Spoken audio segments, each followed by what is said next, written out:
Hello and welcome to episode 64 of Diamond Cast. 64 is a great number. It's 8 squared. And it's the best console that's ever existed. Yeah. What, the Mega Drive? No. The Commodore 64. Oh, Well, I was actually thinking of the you meant Nintendo, but yeah.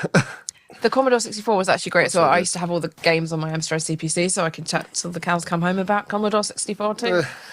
But we're not going to do that today. Today, we're going to get philosophical. Ooh. It's here.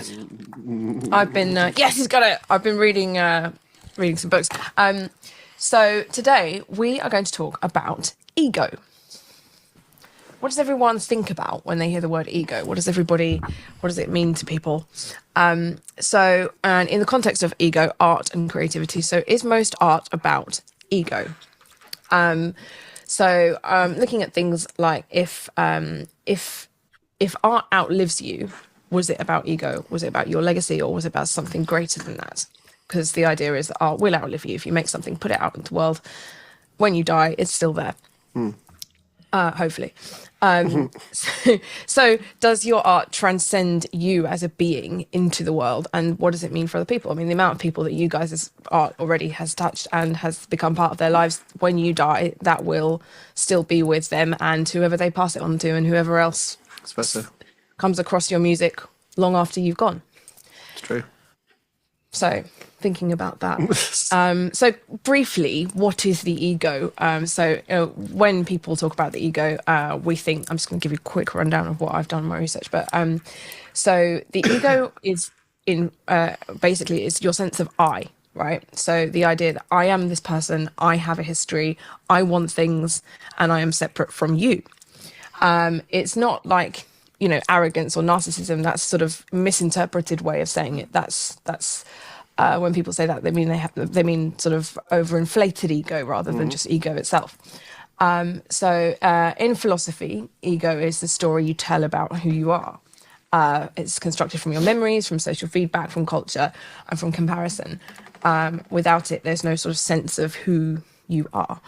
In spirituality, it could be seen as an illusion of separateness and a mental construct, and it suggests that this is mine, I deserve it, I am better or worse, and I have something I must protect. It keeps you distinct, it protects you, it protects your identity. Identity is something separate. In this context, identity is what you are, and then if you think of it as ego, is how you experience being that. Sorry, it's too early for this, isn't it? I was having a philosophical discussion with my colleagues last night, and that was too early for that as well. Sigmund Freud, did a big thing about the ego. Ego divides the mind into three parts. So you've got the id, you may have heard of this, the ego, and the superego. The id is I'm reading now. The id is the primitive part, the pure instinct. It wants sex, power, food, aggression, immediate gratification, this sort of dopamine hits. The superego represents morality, rules, ideals, guilt. It tells you what to do, like says to you, you shouldn't do this, that's wrong, you're not good enough, be better, do these things.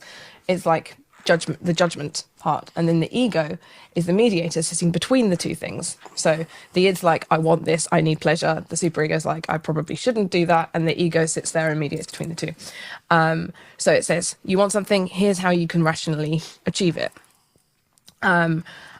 The important thing is to differentiate the idea of ego being you're big-headed or narcissistic. It's the thing that drives you, that drives your creativity, that drives your passion. So is art about managing instinct and desire through that? Without ego, so two arguments. Without ego, no one makes anything publicly, or is ego often the thing that destroys your ability to create art? It's all very well explained. That's you've distilled a huge amount of information there into something very, very palatable. So good work. Thank you. Yeah, great. Let's go. No, I don't know what to say. What are your interpretations of it in the first place? Well, first of all, I think that is a really important part that you highlighted, is that there is this sense that the word ego is negative, whereas it's actually, as you said, it's inflated ego that's negative. Yeah, maniac. Maniac.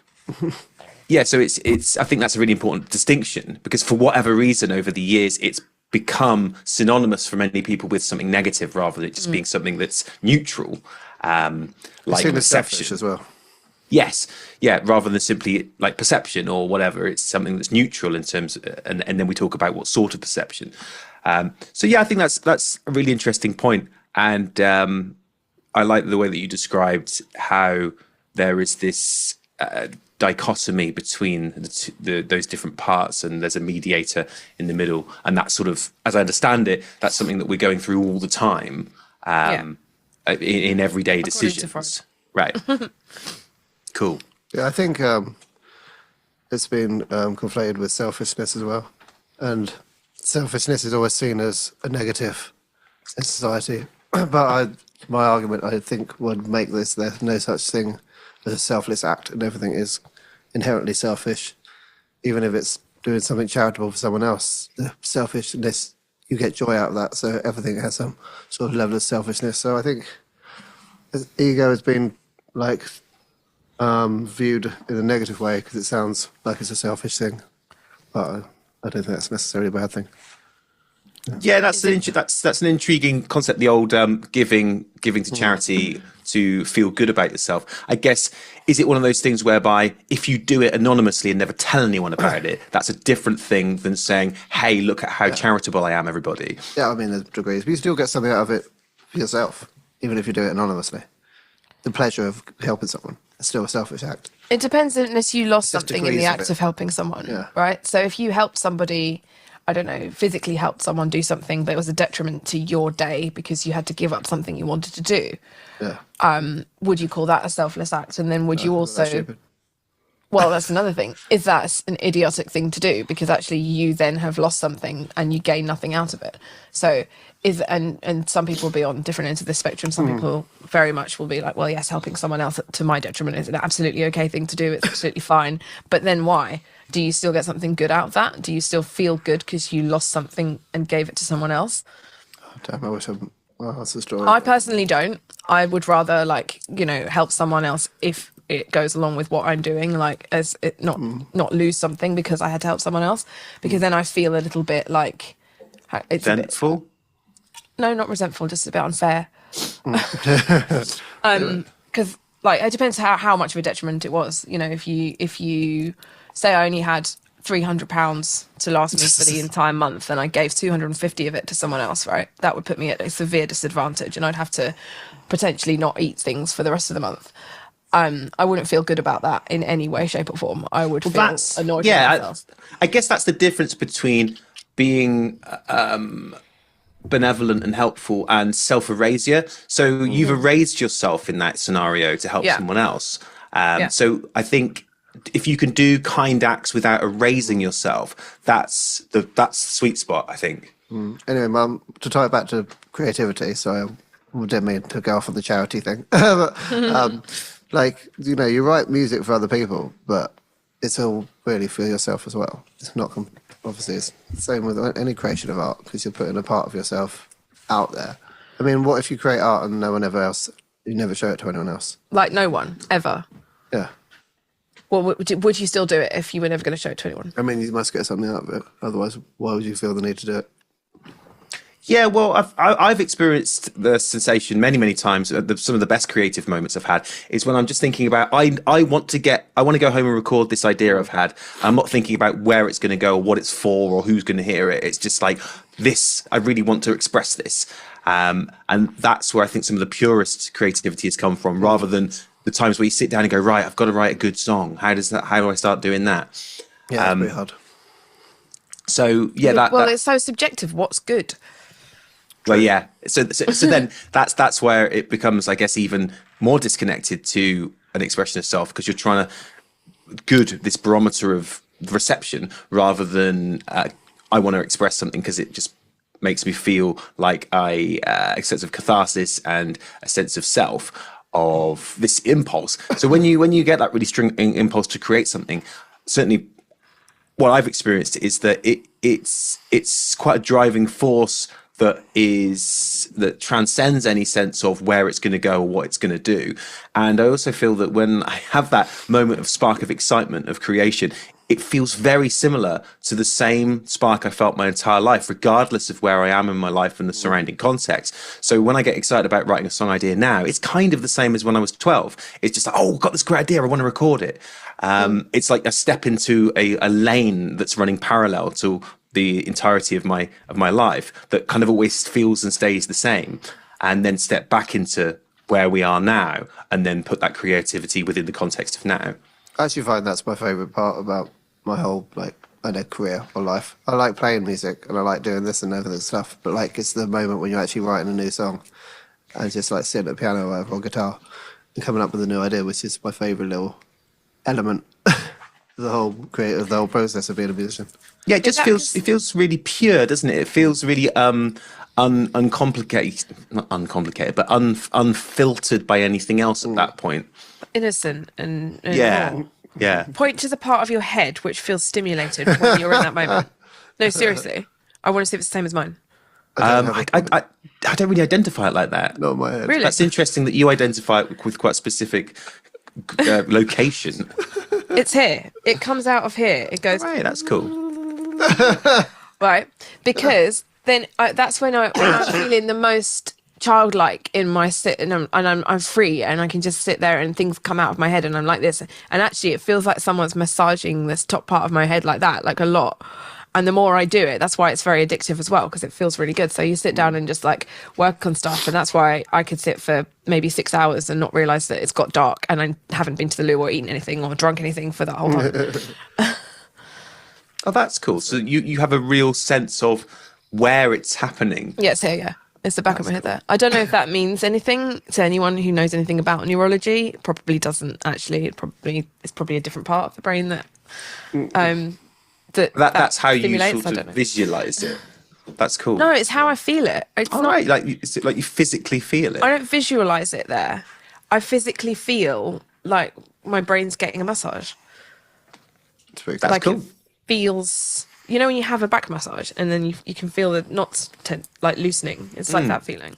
I'll go and write some music later and I'll let you know Yeah, what part of me gets excited. We could put one of those things on your head, like the Infinite Man, you know, with the pulses. But then I've never actually in my life ever been able to describe what a feeling physically feels like. Like I said, like, do you know what I mean?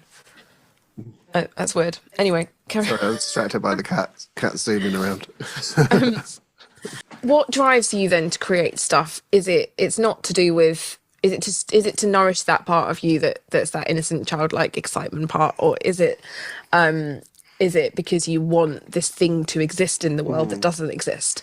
It's quite a difficult question, really, because I can't really say. I'm trying to think what would be the purest answer of that. I can't really do anything else, and not doing it's not an option. Yeah, it's that's it. No, that is it. It's this something within. It must be heard. It must be expressed. That's amazing. The cat running in the background. Yeah. Something in her must be expressed, and she's expressing that by running around on top of a Dalek. But yeah, it's the idea that I've got this thing. I must express it. It must be heard, even if that's just by me. And I think that's where the starting point of it is, and it's sort of so it's lessening or it's quietening the part of you that goes, I want to do this because I want people to approve of what I do and who I am, and it's going, this something must be heard, and it's pure and it's creative, and I want to get it out there. And I think that's where the true creativity and the sense of self comes from, because it's not filtered by any sense of how anyone else is going to respond to it. As in, I want people to like it, or I want this to be successful, or I want this to be the Christmas #1. I just want to express something. So I think when it comes from that point, that is, it's almost something that, I don't know if you guys have ever experienced this when you've come up with an idea that you really, really like. It's almost like it just sort of appeared and you're a conduit to express it. It wasn't like you sat down and thought, there's 20 different ways I could do this. Which is the best one and why? Yeah, It's that's like a task. That's different. It's like somebody gives you a task to do. Whereas Because I think that's a sort of there's a mixture of what Ben was saying, but there was also the mixed in the element of I do want people to like it, I do want it to be successful. 'Cause otherwise, why wouldn't I write it with like the two chords and like the classic pattern of a song? Why don't I just write a stream of consciousness? I'm like Some people do. commercial melodies and hooks and stuff. If Yeah. So That's interesting. So that when you do come up with this idea, Yeah. naturally Yeah. filters it into but it's still got to have a chorus. What's the chorus? yeah, and it's exactly. That's interesting because I feel like it's not a true expression and successful piece of work unless it does fall within those Yeah. parameters. Otherwise, it's like I haven't really done it properly. Is it because we like really sort of poppy rock songs, or like we like it's the genre we like ourselves? If it's Well, yeah, if you like it's Tool, that, it would be so different, We want wouldn't it to fit within that kind of well-written genre. That makes Yeah. So it's guided by what you like, so you make stuff that mimics the thing you like. Yeah, that's the important thing, what you like. And therefore, for it to feel like an expression of yourself and to stay true to yourself, you want it to be in a form or a container that you like, that you Yes. could listen to go, yeah, that's good, rather than I got a great chorus idea. I'm just going to have it go round and round for 11 minutes. It's like, well, then, now I don't like it anymore. So I want to still like it by putting it within this container that is familiar to me and feels good to me. Yeah, that's a good point, that we are writing through that lens, but that's again because of what we like rather than but you have to do this. And I know there's been times when songwriting has been tempered a bit by the idea of but now the song's too long, so you got to cut a bit out because you want it to be a certain length of time, and that becomes Jim quite Steinman difficult. Well, exactly. Well, it's hard to break through. But Yeah, I then- guess you can impose limitations and stifle yourself in the quest for making it like the 3-minute pop song. What came first, your musical talent or your desire for the thing to exist? Right. So Still waiting did for the you- musical challenge. Did you realise that you were good at music and then therefore went, I like doing this thing, it makes me happy, it stimulates me creatively, therefore I'm going to explore things to make that I want to exist? Or did you think, I really want this thing to exist, I'm going to get better at music? I don't think. Well, no, I think the former. I don't think you can really think I'm good at music until you can actually play something. So Yeah, have but to, you like, can play things that already and you exist don't before you learn to generally write. go straight into writing songs when you learn an instrument. So you have to sort of get good or get to a level. Do you think first. of how when you're learning I don't know. piano, I for started example, learning when I or was learning like the guitar? 7 or something. So it's hard to. But do you think when you were contextualise it. little, like when you first played Merrily We Roll Along on the keyboard, That or was the when you first song. first played Smoke on the Water on bass or guitar, Yeah. did you think, wow, I can understand how these things sound together, like it would be great to physically make this somehow? I mean, there's Did a you different. listen to rock music as a kid and go, wow, I wish I knew how to make this? Well, there's a different, like, I think, thing that fires off from playing something and from writing something. Not every good musician is a songwriter as well. But you two are. That's a good point, and there is a different feeling that you get when you actually play something that you admire, and then you go, "Wait, I can do this too." That's quite a special moment. If it's a band or an artist that you have you venerate as a young person, and then you find, I can actually do that same thing from someone who you kind of put on a pedestal. It can be quite a dramatic and exciting moment. It's the first thing I ever played. If you guys can hear this, right? You hear that? Yeah. Yes. Right. I really liked a song at the time by Hawkwind, right, that went like this.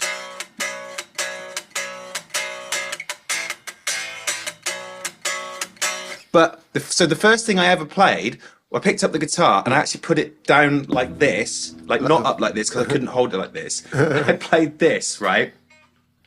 I played this.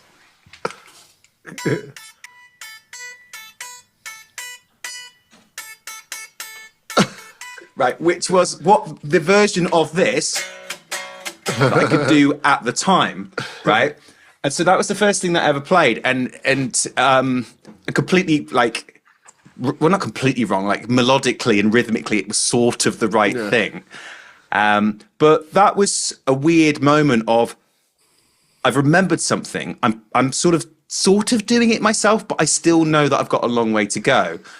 So when I finally got to the point where I could actually play it like that, it was quite exciting to have had that journey of I've got an idea of what it is, but with time and with learning technique, I can actually emulate the real thing with a lot more fidelity. And I think what you said, Adam, was right, was that it is a different feeling when you come up with something is one sort of euphoric expression. And when you can emulate something that you admire, it's a different sort as well. Well, that's the feeling you're describing there is something which I love about learning any instruments. Like when you get these little breakthrough moments, because like you're going to be playing a song for like 6 months, and then one day you'll just come and you'll be really good, and you'll be like, oh shit, I've like broken through, leveled up or whatever. And those little moments, like what you're describing, is like your very first leveling up from like nothing to playing something, and then each of these little incremental bits that are really inspiring and fun. There's just a lot of like tediousness in between. This is the fun of learning, I guess. But noticing those bits is really like, I don't want to say empowering because I don't like the word, but it is. Because that's when you can recognise your own progress and see that if you put effort in, you can get better at things. So that's good steps. Do you have a desire to be remembered? Such a good question, because I think it's something that we sort of grow up with, that concept of wanting to do something that has significance, and we don't even really necessarily know why we want that, but it's sort of drilled into the psyche of like, you must do something that is significant so that you will exist forever. Whereas, you know, if you look at it from more distance, you're like, well, why? Because you'll never know that people know that you're remembered. But it's just, oh no, we must do it, and that's why people like strive to have wings of hospitals named after them or statues or whatever, because it immortalizes them in some way. But I think that idea of doing something in order to be remembered it sort of quietly drives. When you start playing an instrument, like, oh, I want to do something significant. I don't know if you ever really, or certainly I really thought about, will people still be listening to something I created in 2083? It's not something I think about a lot. Is it something that you guys have ever Probably really? it's not that far away. I was thinking, like, when you ask that question, there's like this, feel bad for thinking about it. It feels a bit like we were talking about earlier, a bit ego-y.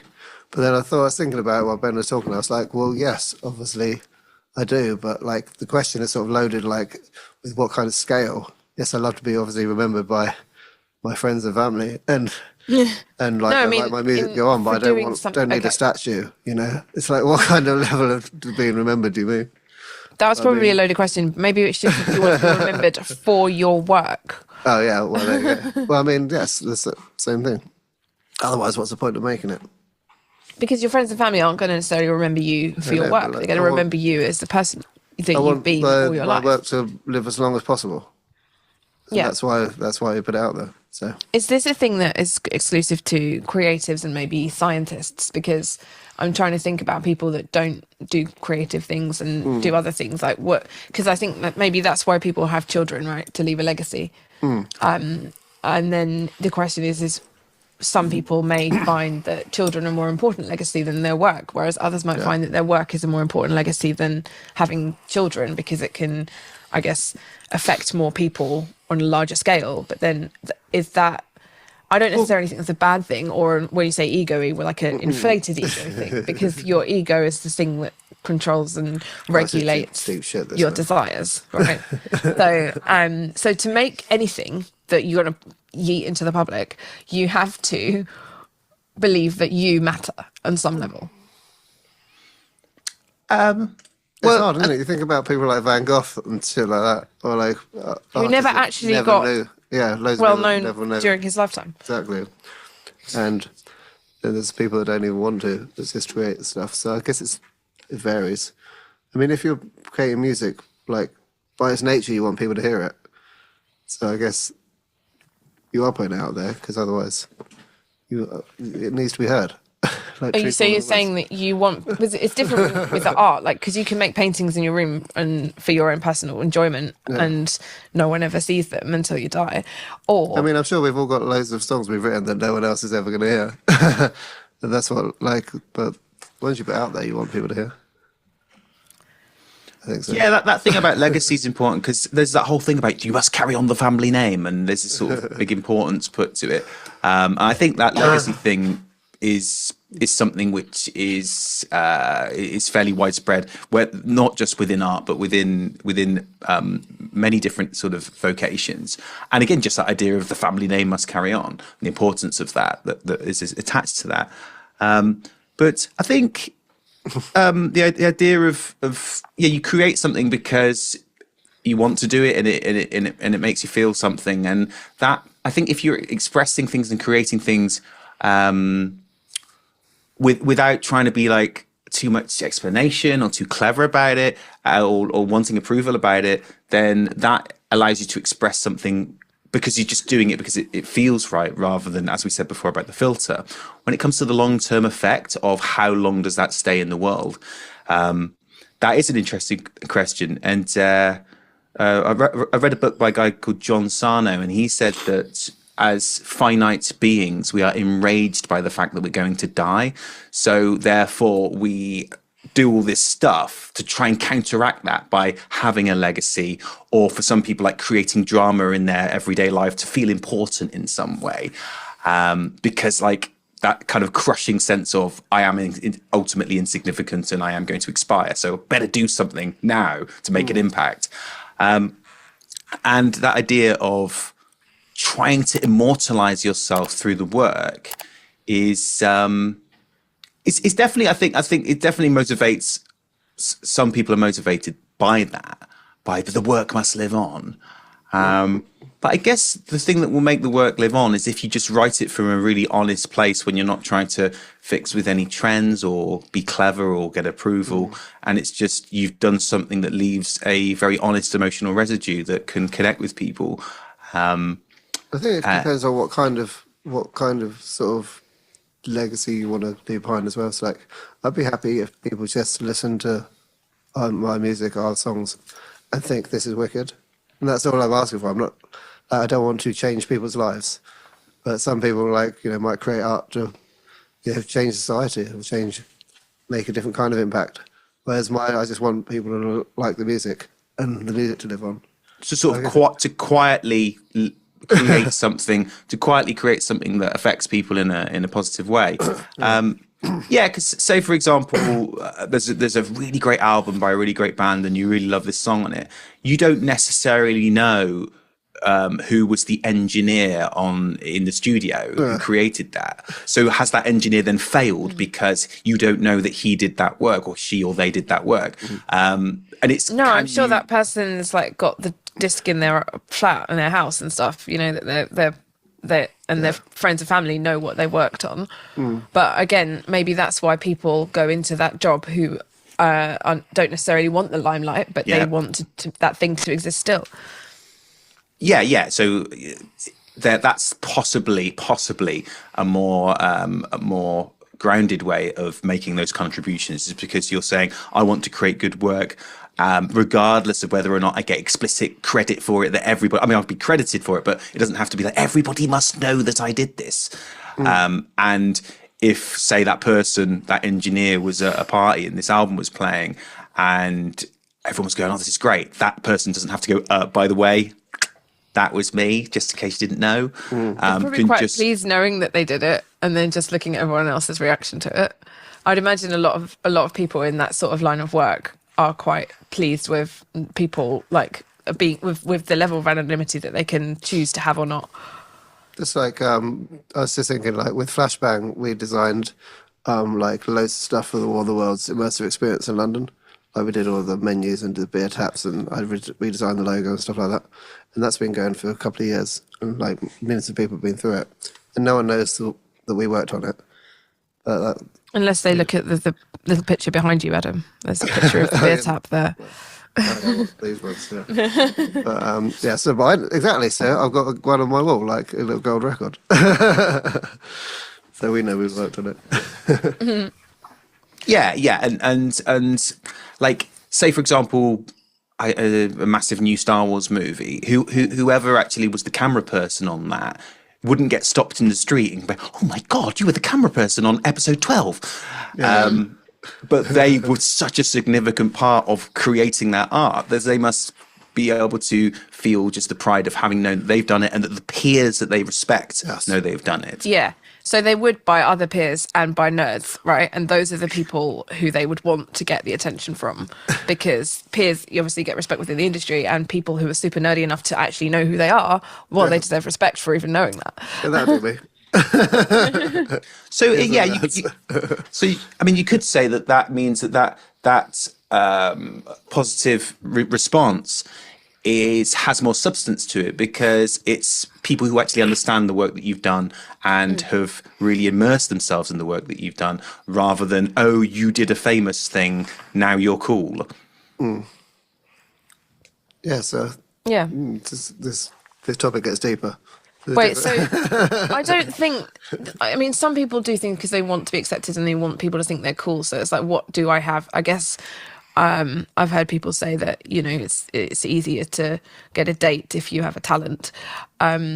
So that kind of thing is this high school thing. And that's why people pick up the guitar in the first place, isn't it? Well, yeah, guys, I think. Guys who want to date girls, I guess that's a trope. But do you, what was it? Oh, I've lost my train of thought. Sorry. Do you think that when you, because obviously, like, I don't know, out of 100 people who pick up the guitar in high school, only 5 of them still play it. Probably. Do you, I was going to ask you, like, in terms of like your branding and things like that, like, because what you do is something relative to, like, it's always creating a personal brand. You are still working on your personal brand, even if you're not realizing it, which people hate the idea of doing, because it's like, oh, I'm doing my social media, or I've got to do a website, or my logo. Egotistical as well, isn't it? Well, not like as in what you can do, like what your brand is, right? So your brand is your band, but it's also your individual writing, your songwriting, what you make around that. So like Adam with your design and art and things like that supports the things that you do.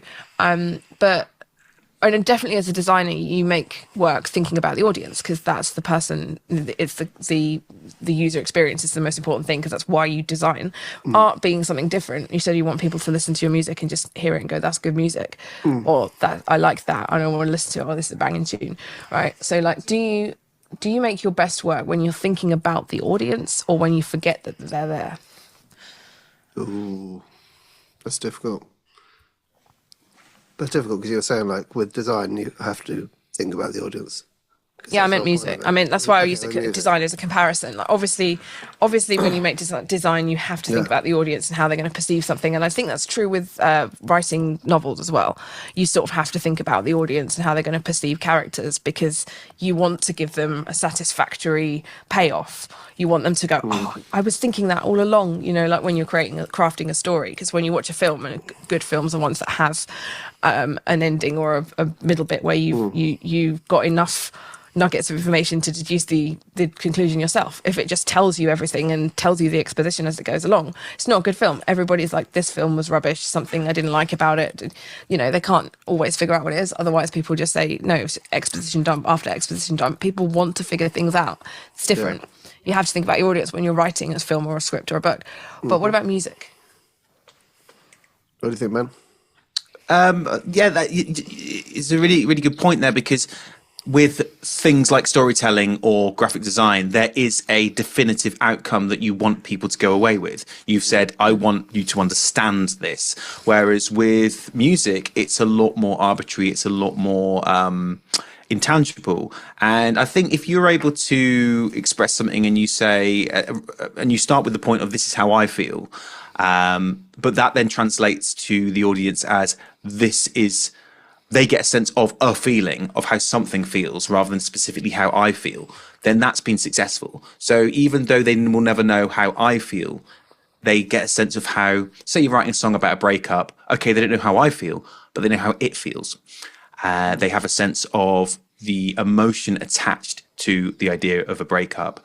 And if you can express that in a way that is specific enough to yourself, so you feel that you are expressing the truth, and therefore you are emitting the emotional content, but in a way that makes them feel that it's not just a diary about you, it's something that they can then feel. That's the purpose with a song, is to get them to understand the feeling, not your feeling, the feeling, whereas a film or a book is understand the story. I think with our music, because we said earlier, we like rock music, we like dark music, so we are the audience when we're writing our music. We are writing for ourselves, because we are our own audience. Oh, the cat come down again. So I think with The Dying Black, we're writing things that we like, and then therefore other people should like it.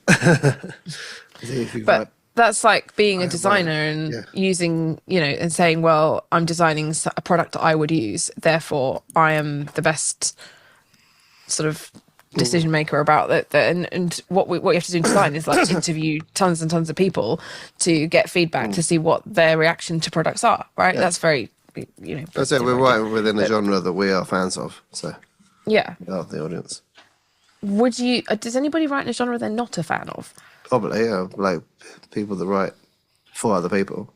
It's really hard. I mean, for yourself. I've when I've been asked to do that, the few times I've been asked to do that, I find it really difficult, and because it's like being asked to design a product where you don't really understand what it's for, and you don't understand, like trying to design a part for a car, but you don't really understand how cars work. But then you'd learn. If I was asked to design a product that I didn't understand, I would first of all go and interview loads of people who do understand it and go, okay, tell me about this. Why is it good? What do we need? What's the worst thing about it? Yeah. What's your biggest pain point, etc. And then immerse myself in that world until I understood it. I still don't have to like it. Like I've designed products before, like not parts for cars, but like web products and apps that are things I would never use or that are not for me.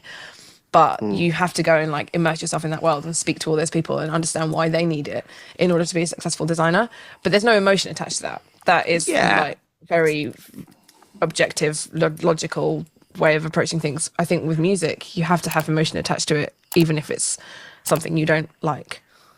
Yeah, and I guess that's one of the key differences, is that then you're motivated by a different aspect of your personality, which is I'm problem solving now rather than emoting something. Yeah, I like problem solving.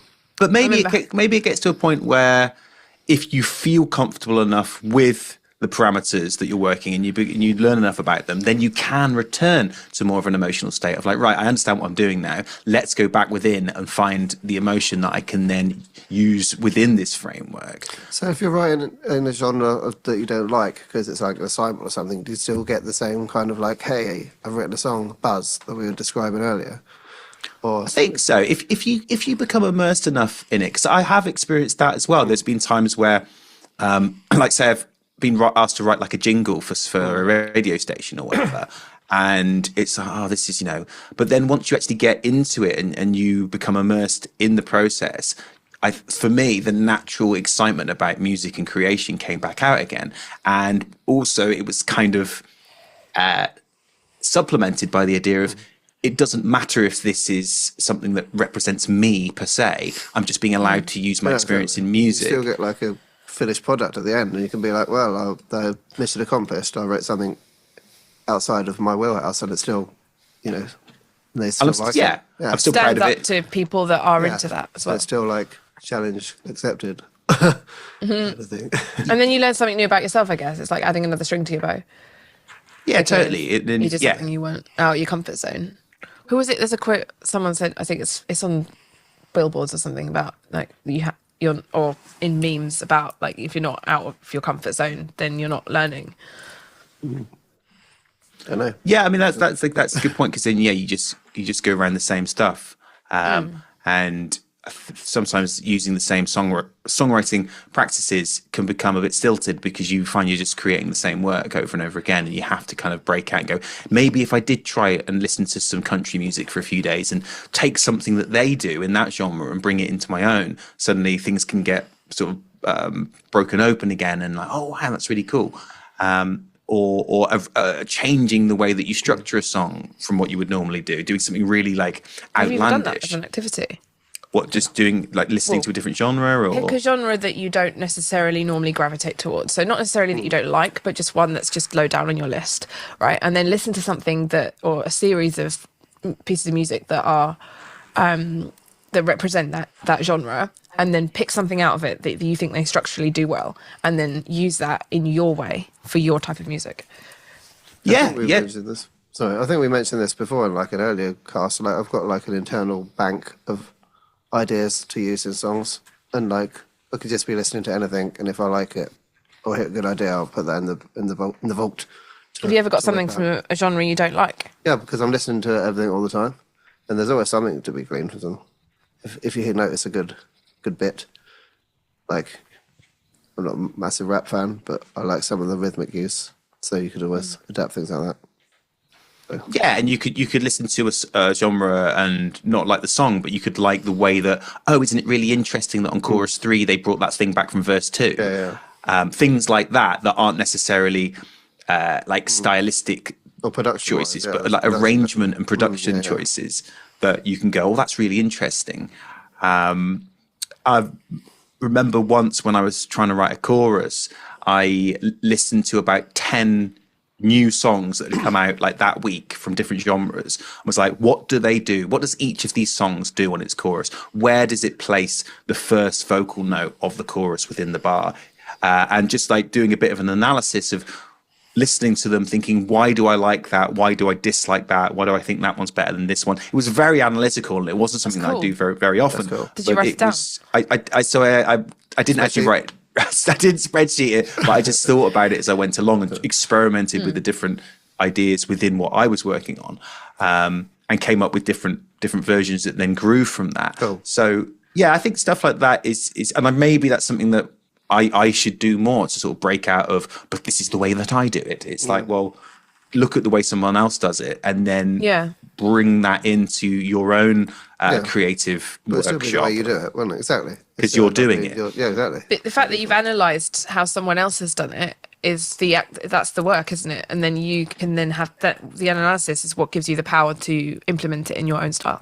Adam told me about doing this myself. Like, I've started doing this in writing since Adam, you said, like, this is what you do. And I said, okay. So I started reading books and analysing the way that the authors drop information, as, you know, from the beginning through to, like, leave you clues, and how they create characters, and how things start to Different writer to styles. weave in, and how they weave this in different styles. And I started doing that, and now it's made me much better at writing, because I can use those things in my own way. So, and that's because Adam told me that's the way that I should look at it.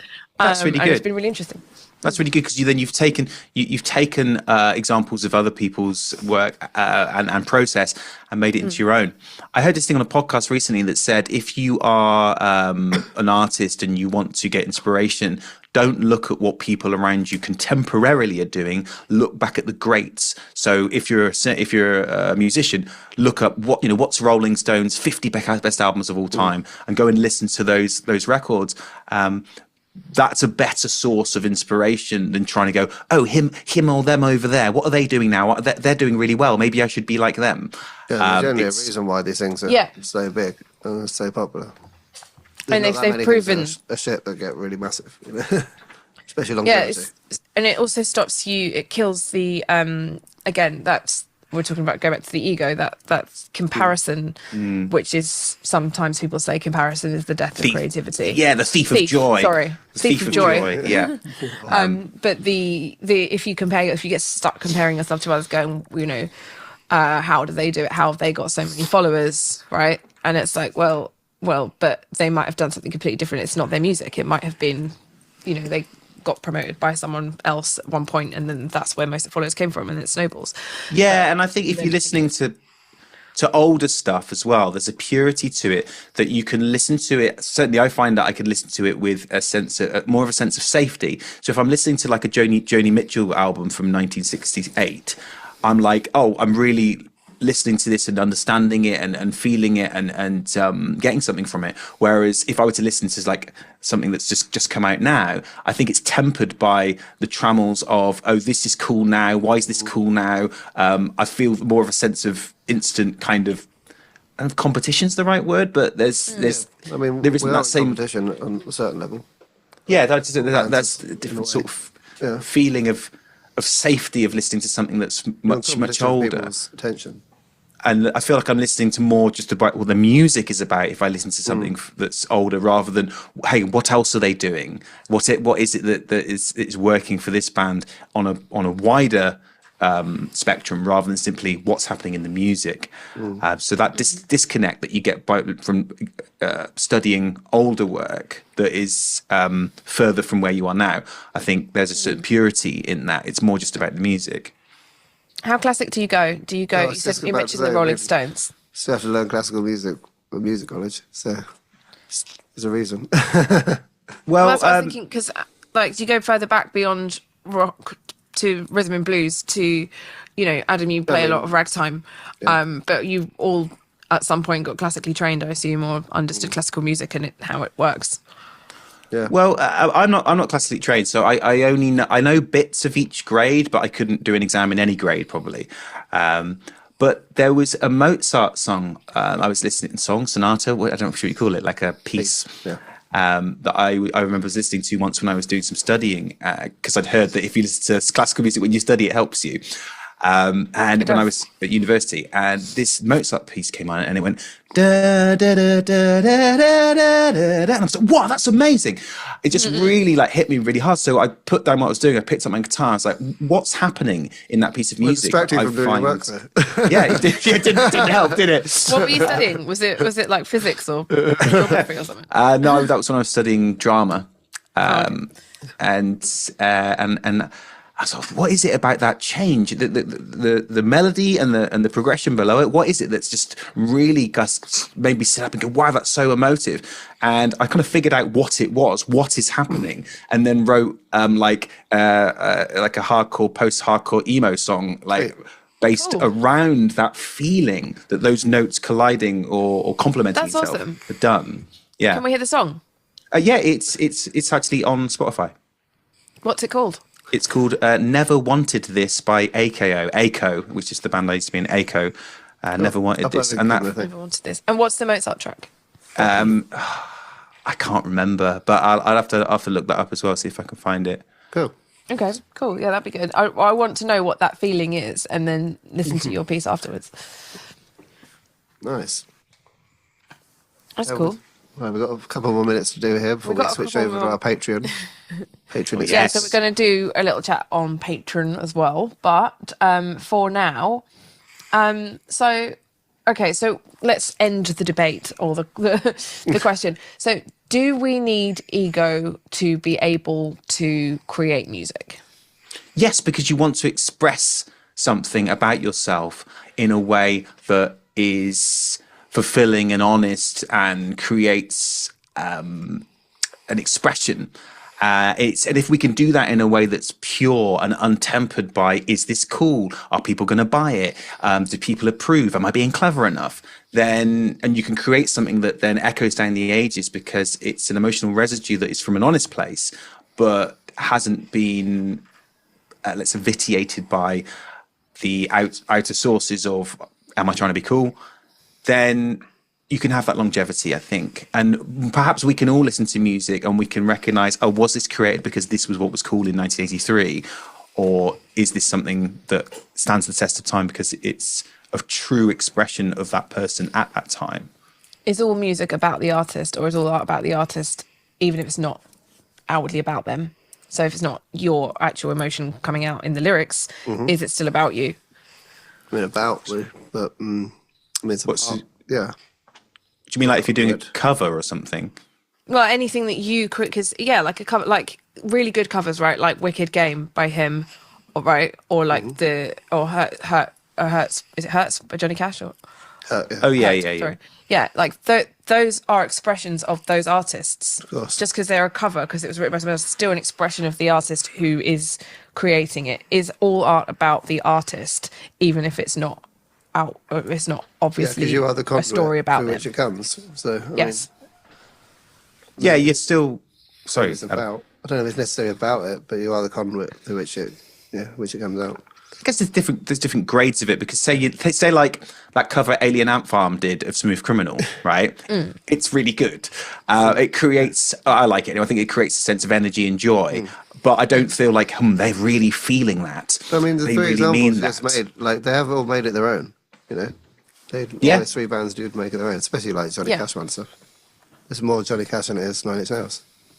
And it's like, so it's definitely you got to put your own spin on things, or put your own self into things, even if it's cover versions. Yeah, I guess it could be like playing the role of Hamlet. Yeah. Yeah. You're if you You'll do play it in a differently way to someone else. than someone else. Yeah. If Diamond Black was going to do a cover, what would you do? Oh, we were talking about this, weren't we? Yeah, and this is it's such an interesting subject because there's so many different parameters and motivations for it. Is it there's I'm sure there's songs we've all thought, I love that song, I really want to do a cover of that because I love it. And then there's wouldn't it be really surprising to do that? I think we were talking about the idea of taking something from that we really like, but from an unexpected genre or artist, and giving that the DB treatment. That could be a good way of going forward. That'd be cool. What do you guys at home want to see Diamond Black do a cover of? Put the DB treatment on. Let us know in the comments. Yeah, I was thinking some sort of 80s new romantic or 80s goth stuff. So we're still in the same avenue, but we can make our own. Something the fans will like. Yeah, because there is that question of because I've seen some bands do this, like rock alternative bands take a really really popular mainstream song by quite a kind of like now artist and do their own version of it, do it heavy or whatever, and it's like. For me, there's a dichotomy there because I appreciate the creativity. At the same time, there is an element of isn't that just being a bit sort of what's performative of hey, look at us doing this crazy thing you didn't think we would do, and is there also an aspect of you've gone over to the other side because you're like you're playing yeah. Yeah, I don't think we don't want to do something just like do a metal version of it. We'd like to do a song that sounds like Diamond Black. Well, let's continue this discussion on Patreon, shall we? And talk cool. more about what kind of cover you would want to do, and if you would like to see Diamond Black do a cover of one of your favourite songs, or perhaps something a little bit more left field. Join us on Patreon and we'll find out. Okay, Great. Thanks for watching. See you Thanks there. for watching. Bye. Bye.